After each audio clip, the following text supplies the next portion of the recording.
ತೂಕದಲ್ಲೇನೋ ವ್ಯತ್ಯಾಸ ಆಗಿ ಈ ಥರ ವಾಮಿಟ್ ಆಗ್ತಾ ಇರ್ಬೋದು. ಕೆಲವೊಂದ್ಸಲ ಗೊತ್ತಾಗಲ್ಲ ಕಣೆ, ಸ್ವಲ್ಪ ಸಮಯ ತಗೊಳುತ್ತೆ. ಸಿದ್ದು ಹೊಟ್ಟೆಯಲ್ಲಿರುವಾಗ ನನಗೂ ಹೀಗೆ ಅನ್ನಿಸ್ತಿತ್ತು. ಯಾಕೋ ಭಯ ಆಗ್ತಿದೆ. ಇದು ನಿಜಾನ ಅಂತ ನಾವು ಹೇಗೆ ತಿಳ್ಕೊಳ್ಳೋದು? ಅತ್ತೆ, ಅದೆಲ್ಲ ಏನೂ ಆಗಿರಲ್ಲ. ಯಾಕೆ ಟೆನ್ಷನ್ ಮಾಡ್ಕೋತಾ ಇದ್ದೀರಾ? ನೀವು ಸ್ವಲ್ಪ ತಾಳ್ಮೆಯಿಂದ ಇರಿ. ದೇವ್ರ ಹೆಸರಲ್ಲಿ ನಾವು ಸುಳ್ಳು ಹೇಳಿದ್ದಕ್ಕೆ ಇವಳಿಗೆ ಒಳ್ಳೇದಾಗ್ತಿದೆ. ದೇವ್ರಿ, ನಮಗೇನು ಕೆಟ್ಟದಾಗದೆ ಇದ್ರೆ ಸಾಕಪ್ಪ. ಅತ್ತೆ, ಯಾಕೆ ನೀವು ಸುಮ್ಮನೆ ಟೆನ್ಷನ್ ಮಾಡ್ಕೋತಾ ಇದ್ದೀರಾ? ಮೊದಲು ಅವಳು ನಿಜವಾಗ್ಲೂ ಪ್ರೆಗ್ನೆಂಟ್ ಆಗಿದ್ದಾಳ ಇಲ್ವಾ ಅದನ್ನು ಕನ್ಫರ್ಮ್ ಮಾಡ್ಕೊಳ್ಳೋಣ. ನಾನು ಅದನ್ನೆಲ್ಲ ಕನ್ಫರ್ಮ್ ಮಾಡ್ಕೋತೀನಿ. ನೀವು ಸ್ವಲ್ಪ ಆರಾಮಾಗಿರಿ. ಅಲ್ಲಿವರೆಗೂ ಸಮಾಧಾನ ಇಲ್ಲ ಕಣೆ. ಸುಳ್ಳು ವ್ರತ ಮಾಡಿಸಿ ನನ್ನನ್ನು ಸಿದ್ದು ಅವ್ರನ್ನ ದೂರ ಮಾಡೋಕೆ ನೋಡ್ತಿದ್ರಿ ಅಲ್ವಾ? ಈಗ ಇದು ಹೆಂಗಿದೆ?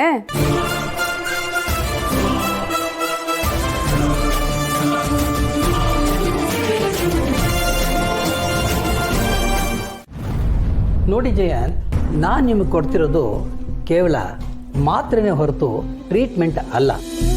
ಅದರಿಂದ ಎಲ್ಲ ಗುಣ ಆಗುತ್ತೆ ಅಂತ ನೀವು ಅಂದ್ಕೋಬೇಡಿ. ಅರ್ಧ ಮಾತ್ರೆಯಿಂದ ಗುಣ ಆದರೆ ಇನ್ನರ್ಧ ನಿಮ್ಮ ಮನಸ್ಸಿಂದ ಗುಣ ಆಗಬೇಕು.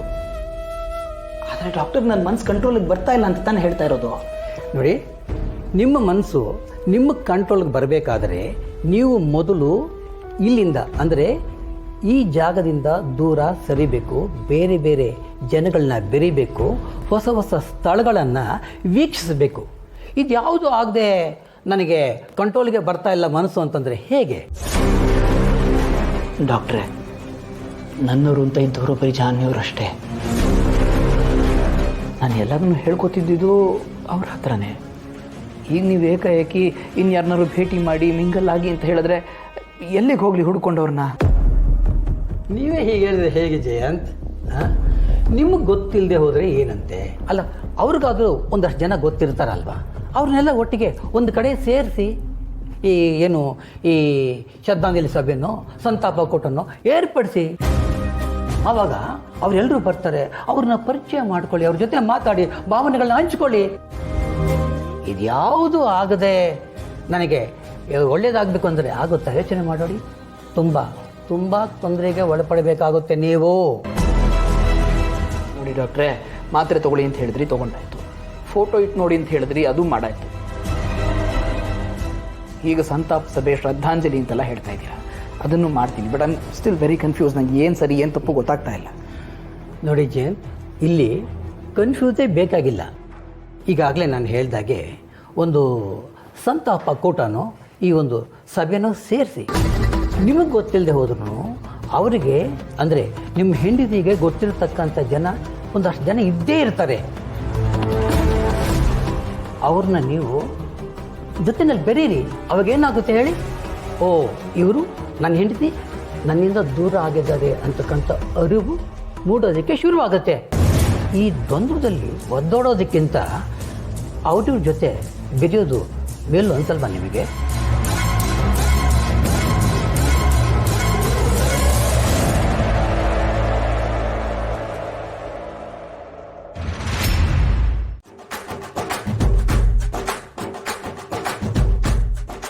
ಏನಾಯ್ತತ್ತೆ? ಏನಾದರೂ ಗೊತ್ತಾಯ್ತಾ? ನನಗೂ ಯಾಕೋ ನೀನು ಹೇಳ್ದಂಗೆ ಅನ್ನಿಸ್ತಾ ಐತೆ ಕಣಮ್ಮಿ. ಈಗಲೇ ಏನು ಹೇಳೋಕ್ಕಾಗಕ್ಕಿಲ್ಲ. ಒಂದು 4-5 ದಿನ ಹೋಗ್ಲಿ, ನೋಡಮ್ಮ ಇರು.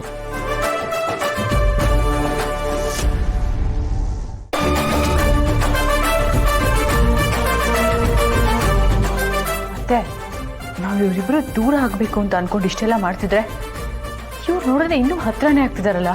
ಅಯ್ಯೋ, ಇವಳು ಪ್ರೆಗ್ನೆಂಟ್ ಅಂತ ಗೊತ್ತಾಗ್ಬಿಟ್ರೆ ಆ ಸಿದ್ದು ಇನ್ಮೇಲೆ ತಲೆ ಮೇಲೆ ಹೊತ್ಕೊಂಡೇ ತಿರುಗ್ತಾನೆ. ಇಲ್ಲ ಅತ್ತೆ, ಈ ಪಥ್ಯ ವ್ರತ ಪೂಜೆ ಅಂತ ಇರಬೇಕಾದ್ರೆ ಈಗ ಹೇಗಾಯಿತು ಅಂತಲೇ ಗೊತ್ತಾಗ್ತಿಲ್ಲ. ನನಗೂ ಗೊತ್ತಾಗ್ತಿಲ್ಲ ಕಣೆ. ಒಟ್ಟಿನಲ್ಲಿ ನಾವು ಅಂದ್ಕೊಂಡಿದ್ದು ಮಾತ್ರ ಆಗ್ತಿಲ್ಲ, ಬೇರೆ ಎಲ್ಲ ಆಗ್ತಿದೆ. ನೀವು ಅಂದ್ಕೊಳ್ಳೋ ಹಾಗೆ ಯಾವುದೂ ಆಗಲ್ಲ ಅತ್ತೆ. ನನ್ನನ್ನು ಸಿದ್ದು ಅವ್ರನ್ನ ದೂರ ಮಾಡೋಕ್ಕೆ ಯಾರಿಂದಾನೂ ಆಗಲ್ಲ. ಸಿದ್ದು, ಈ ಸತಿ ದುಡ್ಡು ಕೊಡೋದು ಬೇಡ ಅಂತ ನನ್ನ ಹೆಂಡತಿ ಹೇಳ್ತಿದ್ದಾಳೆ. ನಿನಗೇನಾದ್ರೂ ಬುದ್ಧಿಗಿದ್ದಿ ಇದೆಯಾ? ಈ ವಿಷಯನ ಯಾರಾದರೂ ಹೆಂಡತಿಗೆ ಹೇಳ್ತಾರೇನಾ? ನಾನು ಹೆಂಡತಿ ಹತ್ರ ವ್ಯವಹಾರನೇ ಇಟ್ಕೊಳ್ಳಲ್ಲ. ಬಂದಿದ್ದ ಲಾಭದಲ್ಲಿ ಏನಾದ್ರು ತೊಗೊಂಡೋಗಿ ಕೊಟ್ಟು ಖುಷಿ ಪಡಿಸೋದು ಅಷ್ಟೇ ನಮ್ಮ ಕೆಲಸ. ನೀನ್ ಹೇಳೋದು ನಿಜಾನೇ ಸಂತು. ಹಾಂ, ಆದ್ರೆ ನನ್ನ ಹತ್ರ ದುಡ್ಡಿಲ್ದೇ ಇರುವಾಗ ಸಹಾಯ ಮಾಡೋದೇ ಅವಳು. ಈ ಸತಿ ದುಡ್ಡು ಕೊಡೋದು ಬೇಡ ಅಂತಿದ್ದಾಳಪ್ಪ. ಬೇಡ ಅಂತ ಆ ದುಡ್ಡನ್ನ ಮನೇಲಿ ಇಟ್ಕೊಂಡ್ರೆ ಲಾಭ ಹೆಂಗೆ ಸಿಗುತ್ತೆ? ಆ ದುಡ್ಡೇನು ಮೊಟ್ಟೆ ಇಡುತ್ತೆ? ಬಂದಿದ್ದ ಲಾಭದಲ್ಲಿ ಏನಾದ್ರು ತೊಗೊಂಡೋಗಿ ಕೊಡೋದು ಬಿಟ್ಟು ಇಷ್ಟೆಲ್ಲ ನೀನೇ ಮಾಡಿ ನೀನೇ ನನಗೆ ವೇದಾಂತ ಹೇಳ್ತಿದ್ಯಲ್ಲಪ್ಪ. ಅದ್ ಹಂಗಲ್ಲ ಸಂತು.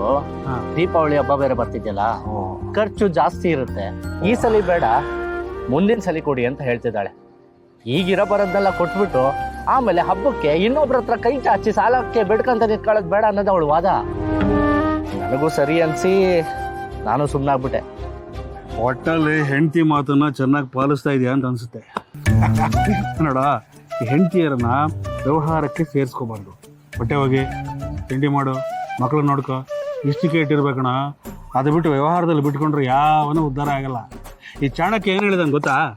ಇರ್ಲಿ ಬಿಡು ಸಂತು, ಈ ಬೇರೆಯವ್ರು ಏನು ಹೇಳಿದಾರಲ್ಲ ನಂಗೆ ಬೇಡ.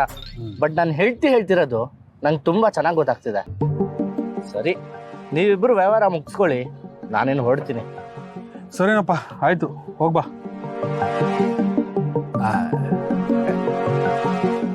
ಜಗತ್ತಲ್ಲಿ ಹೆಂಡತಿ ಮಾತು ಕೇಳಿ ಯಾವನ ಉದ್ಧಾರ ಆಗಿದೆ ಇದ್ರೆ ನನ್ನ ಥರ ಚೆನ್ನಾಗಿರ್ಬೇಕು.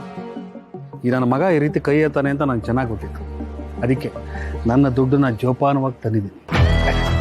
ಈಸಿಯಾಗಿ ಬರೋ ದುಡ್ಡನ್ನು ಎಡಗಾಲಲ್ಲಿ ಹೋದ ಹೋಗಿ